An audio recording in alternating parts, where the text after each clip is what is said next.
1910년 한일 합방으로 지역적인 수치를 당한 조선의 많은 지성인들이 또 뜻 있는 분들이 북만주로 구라파로 북미로 흩어져 나갔습니다. 심지어는 생전 듣도 보도 못한 남미 땅으로 이민을 가셨습니다.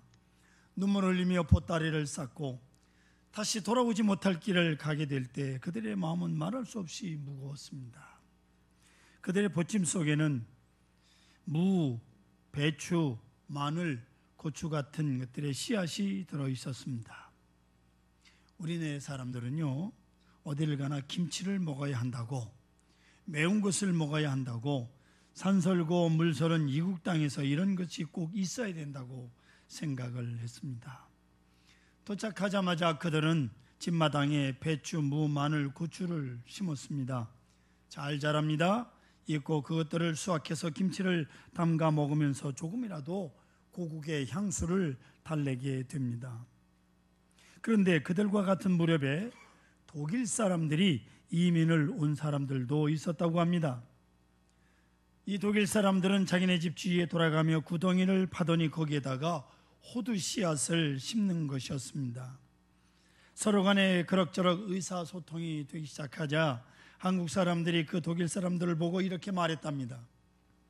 호두를 심어 놓으면 20년 후에나 가야 호두가 열릴까 말까 할 것인데 그런 것을 무엇하러 지금 심는 겁니까? 그러나 여러분, 세월이 가고 보니 그 결과가 어떻게 되었습니까? 채소나 심었던 사람들은 그저 그 모양대로 사는 것이고, 호두를 심었던 사람들은 오늘날 전 세계 호두 생산량의 70%를 생산해내고 있다는 거예요. 그 말은 부자로 살고 있다 그 말입니다. 우리네 결정적인 약점이 여기에 있습니다. 만사를 조급하게 생각하는 겁니다. 좀 더 깊이, 좀 더 멀리 내다보고 뿌리를 내려야 하는 것인데, 우리네는 오늘 심어서 당장 내일 거둘 수 있는 것, 여기에만 흥미가 있지 10년, 20년 저 뒷날에 될 일에 대해서는 남의 일같이 생각하는 거기에 약점이 있는 겁니다. 조급하게 서두르는 것, 조급하게 출세하고 조급하게 부자되고 이러다가 한 번에 무너지고 내가 다치게 되는 것입니다. 든든하게 다져가지 못하고 비상조치로, 불법으로, 편법으로, 미봉책으로만 일관해 오다가 급기야 오늘날과 같은 우리나라 여러 가지 어려운 일들을 맞고 있는 거예요. 성수대교가 무너지고 백화점이 무너지고, 난리도 아닙니다. 난리도 아닙니다. 심은 대로 거둔다. 많이 심으면 많이 거둔다. 이보다 더 확실한 진리가 어디에 있습니까? 이보다 더 단순한 진리가 어디에 있습니까? 그러나 이 진리 안에 문제가 있습니다. 이 엄연한 진리를 부인하기도 하고 부정하기도 하고 때로는 거역하기도 합니다. 여러분, 거둘 것을 생각한다면 심는 것 조심해야 됩니다. 잘 생각하고 심어야 합니다. 거두는 날을 생각한다면 오늘 내가 무엇을 심어야 할 것인지 충분히 알만하건만 사람들은 이 진리를 떠나서 스스로 멸망을 자초하고 있다 하는 말씀이옵니다. 심고 거두는 이 이치 앞에서 사람들은 이래서 실수를 합니다. 우선 당장 먹을 것이 아니니까요. 심어놓은 것을 먼 훗날 보는 일이니까 말입니다. 그래서 당장 먹어버릴 것만 찾아서 따라가는 거예요. 또한 심고 거둔다고 하는 것은 긴 시간이 필요합니다. 몇 달 뒤 혹은 1년 뒤, 어떤 때는 10년, 20년 뒤에 거두게 됩니다. 기다려야 돼요. 그래서 옛날 조급하게 서두르는 사람을 이르는 속담이 있습니다. 저 사람 가을보리 심어놓고 못 먹겠구먼.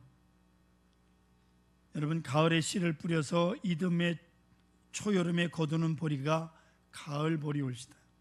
한겨울이 지나 봄에 싹이 나면서 이삭이 펴니다. 저 사람은 가을보리 심어놓고 그것을 거두는 이듬해까지 못 기다릴 사람이다. 그 말은 그렇게 조급하다 그 소리옵시다. 또 이런 속담도 있습니다. 우물에 가서 숭늉 찾겠다. 그렇게 성급하다는 거죠. 조금 느긋이 기다려야 하는 일인데 만사가 그저 성급한 것이 우리네의 아주 결정적 약점이옵시다. 또한 심는다고 하는 것은 하나의 수고예요. 수고가 먼저 있어야 한다는 겁니다. 그러고야 거둔다는 겁니다. 거둘 생각만 하지 수고를 먼저 지불할 마음이 없어요. 이런 사람은 하늘의 이치를 거스르는 사람입니다. 옛말에 순천자는 흥하고 역천자는 망한다 그랬어요. 하늘의 뜻을 거스려서 잘 되는 사람이 어디 있습니까? 또 하나 언제 거두게 될지 그 불확실성 때문에 심는 일을 마다하는 사람이 있어요. 내가 지금 심어 놓으면 저 뒤에 가서 누가 거두게 될는지 그걸 모르겠다는 겁니다. 이래서 믿음이 없고 이래서 낙심하게 되는 겁니다. 여러분, 심는다고 하는 건 선택이에요. 그러나 거둔다는 것은 심판입니다. 여러분, 선택하고 심판 잘 기억하셔야 됩니다. 무엇을 심든지 그대로 거둡니다. 콩을 심었으면 콩을 거둘 것입니다. 거둘 때 가서 콩이 아닌 팥을 거두겠다고 할 수 없습니다. 여러분, 심는 것은 자유예요. 그러나 거두는 것은 불과 부득이 심판으로 떨어지는 겁니다. 심을 때는 제 마음대로 심었지만 그러나 추수는 심판이 올시다. 그대로 거두어야 하는 거예요.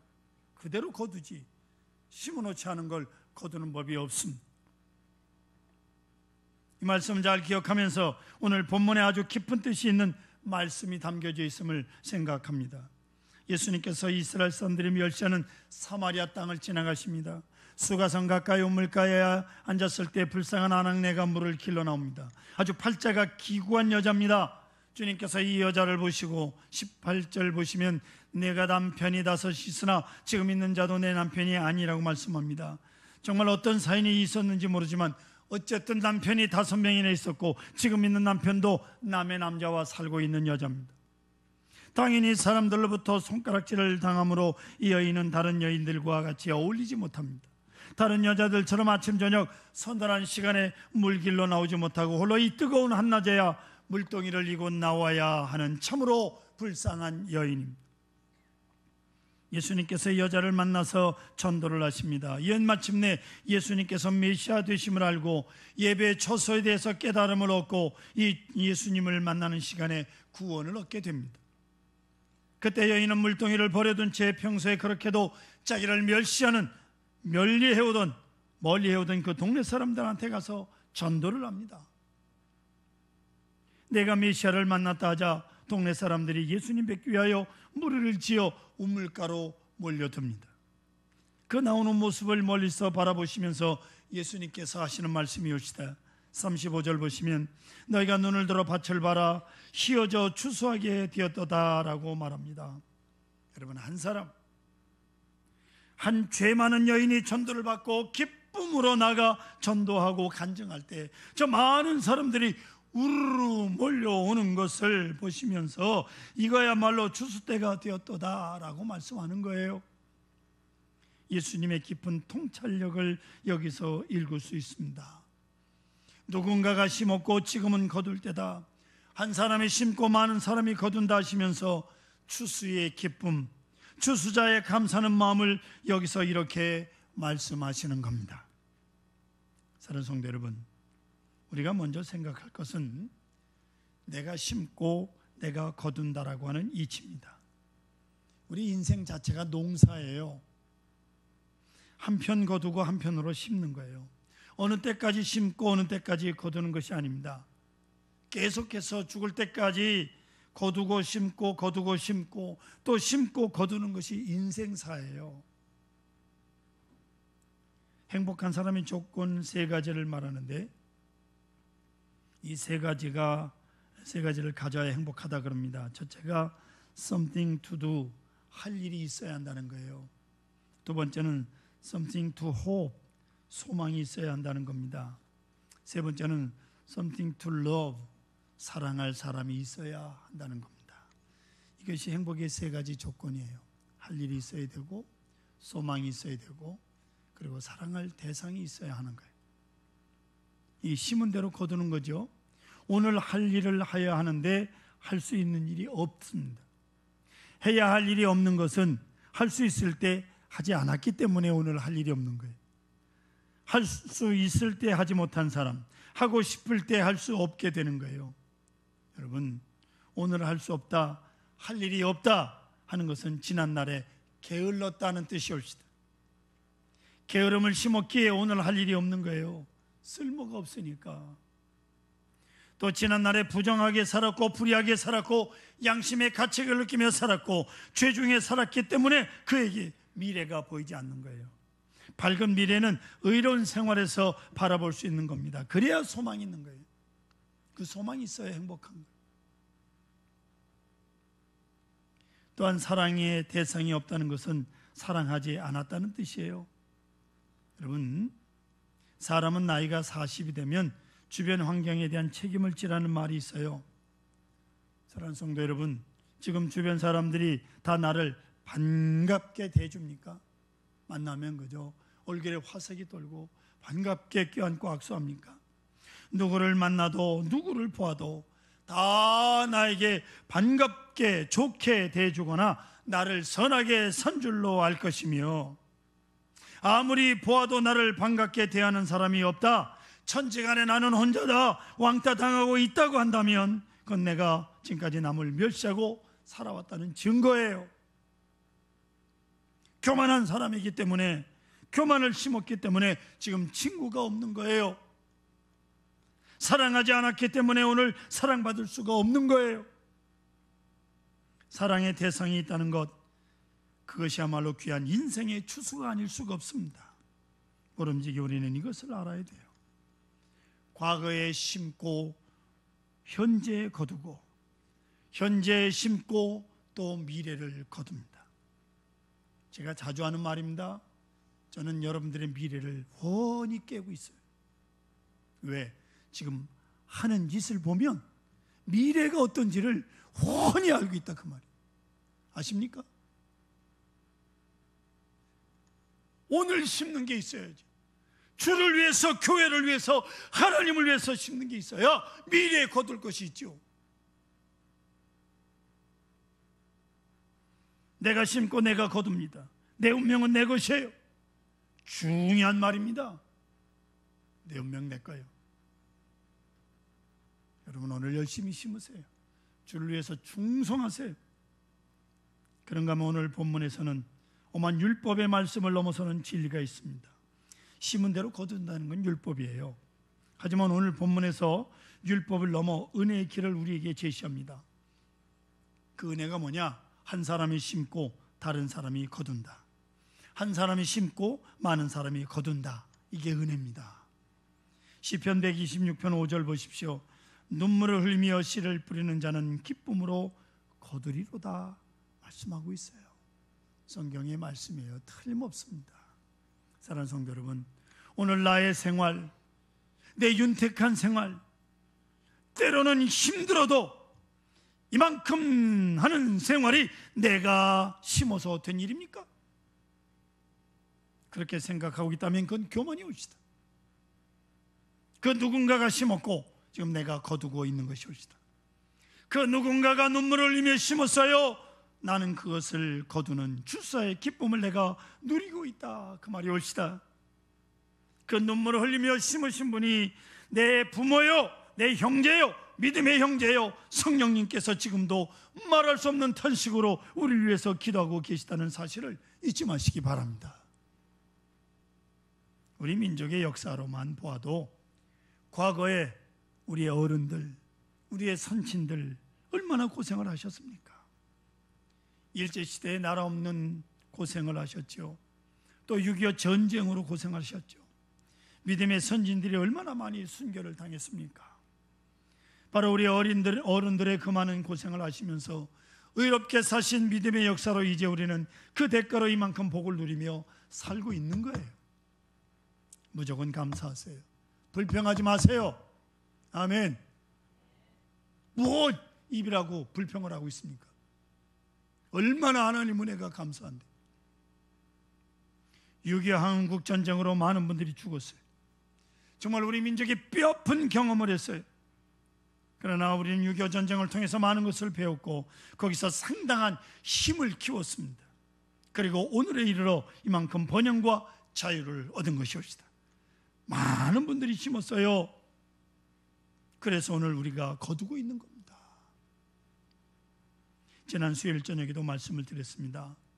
믿음의 가정 1대, 2대, 3대, 4대를 이어오면서 복받아 잘 되는 가문을 좀 봅니다. 저절로 잘 되는 걸 봐요. 이유는 부모님들의 기도와 주님에 대한 헌신과 교회에 대한 충성스러움, 그리고 그 신앙이 계속 후대에 이어지면서 하나님의 복을 누리는 겁니다. 눈물 어린 부모님의 기도와 헌신을 심으셨기에 오늘 내가 거두는 거예요. 오늘 내가. 이것을 은총적 세계관이라 말합니다. 한번 따라 하십시다. 은총적 세계관. 은총적 세계관. 내가 한 게 없어요. 나 부모님의 은혜요. 우리의 조상들이, 믿음의 조상들이 심어놓은 거예요. 나의 나됨은 내가 잘한 것이 아니라 내가 심은 것이 아니고 많은 사람을 위해서 나를 위해 기도하고 나를 위해서 수고하고 땀을 흘리며 희생한 데서 비롯된 거예요. 여러분을 위해서 목회자가 배후에서 기도합니다. 장로님들이, 권사님들이, 부모님들이 기도하고 계십니다. 그리고 많은 순교자의 피가 있어서 오늘 우리나라가 잘 살고 복받고 있는 거예요.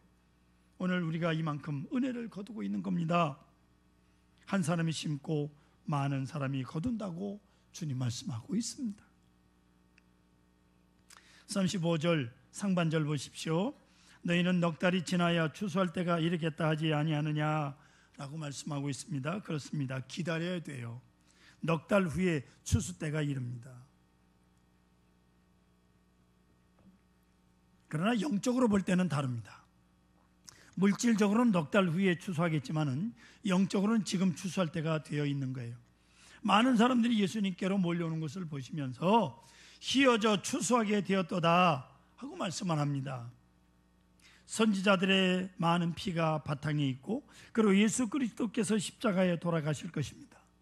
한 사람이 이제 심고 많은 사람이 거두게 될 것이라고 말씀합니다. 예수님 한 분이 죽으심으로 얼마나 많은 사람들이 구원을 받습니까? 심는 자의 기쁨, 그는 언제나 가을을 바라보며 오늘을 심습니다. 내가 심고 내가 거둘 것을 생각하며 심습니다마는 그것만은 아니죠. 오늘 내가 심고 그 언젠가 다른 누군가가 거두게 되든지 오늘 나는 심어야 돼요. 여러분, 세상에 살면서 우리 기독교인들은 우연을 기다리면 안 됩니다. 내가 누군가에게 선을 심었다면 꼭 그 사람을 통해서 받는 게 아니라 다른 사람을 통해서도 반드시 심은 대로 거둬요. 이게 기독교의 진리예요. 잘 기억하시길 바랍니다. 여러분, 나이가 80이 됐든 90이 되셨든 스피노자의 말처럼 내일 지구의 종말이 온다고 해도 나는 오늘 사과나무를 심겠다고 하는 말처럼 나이에 관계없이 나는 오늘 사과나무를 심어야 합니다. 그러면 그 누군가가 거두게 될 것입니다. 그 말이에요. 나이 많다고 포기하지 마십시오. 지금이라도 심으세요. 지금이라도 후손들을 위해서 심으세요. 반드시 하나님께서 여러분들을 심으신 것 결코 헛되지 않게 하실 것입니다. 사랑하는 성도 여러분, 우리는 무엇을 심어야 하겠습니까? 심으면서 거두는 자의 기쁨을 미리 맛보는 거예요. 심는 자와 거두는 자가 함께 즐거워한다고 오늘 성경에 주님 말씀하지 않습니까? 보세요. 우리는 심는 오늘에 거두는 내일을 확실하게 바라볼 수 있어야 합니다. 한 가정에서 누군가 예수를 믿기 시작하면서 그 가족 전체가, 심지어 그 가문 전체가 믿음의 가문으로 변하는 역사가 일어나질 않습니까? 저는 많이 봤어요. 사랑하는 성도 여러분, 우리가 지금 내가 심지 않은 것을 거두는 기쁨을 누리고 있습니다. 내가 심지 않은 것을 공짜로 거두어드리면서 기뻐하고 있습니다. 그러나 이제 우리는 남은 시간을 어떻게 하여야 하겠습니까? 우리는 무엇을 심을 것입니까? 내가 심어서 그 누군가가 거두게 될 것인데 지금 나는 무엇을 심고 있느냐, 그 말이에요. 갈라디아서 6장 8절 같이 읽겠습니다. 자기 육체를 위하여 심는 자는 육체로부터 썩어질 것을 거두고 성령을 위하여 심는 자는 성령으로부터 영생을 거두리라. 할렐루야. 그렇습니다. 도대체 우리는 지금 무엇을 심고 있느냐 그 말이에요. 의와 진실, 화평과 사랑, 복음을 심어서 우리만이 아니라 우리 후손도 먼 날에 그 누군가가 다 거둘 수 있는 그런 것을 심고, 심으면서 또한 거두는 저 가을을 내다보시면서 심는 자와 거두는 자의 기쁨을 함께 기뻐할 수 있는 그런 신앙적 미래를 살아야 할 것입니다. 사랑하는 성도 여러분, 선을 행하시다가 낙심하지 마시길 바랍니다. 반드시 거둘 것입니다. 할렐루야. 반드시 거두십니다. 심은 대로 거두는 이치를 결코 외면하지 마십시오. 인생은 추수예요. 인생은 추수입니다. 보이지 않는다고 없어 여기지 마시고, 오늘 드러나지 않는다고 해서 없는 것처럼 생각하지 마세요. 우리는 뿌리고 거두고 거두고 또 뿌리는 거예요. 맥주감사일을 주의를 지키면서 그동안 뿌리신 것 기쁨으로 거두시고 계속해서 열심히 심으시기를 바랍니다. 그리고 감사를 잊어버리지 마시기를 소원합니다. 그래서 먼 날 우리의 후손과 그리고 그 누군가 거두는 축복을 누리게 될 수 있는 그러한 오늘이 되시기를 주의 이름으로 축원합니다.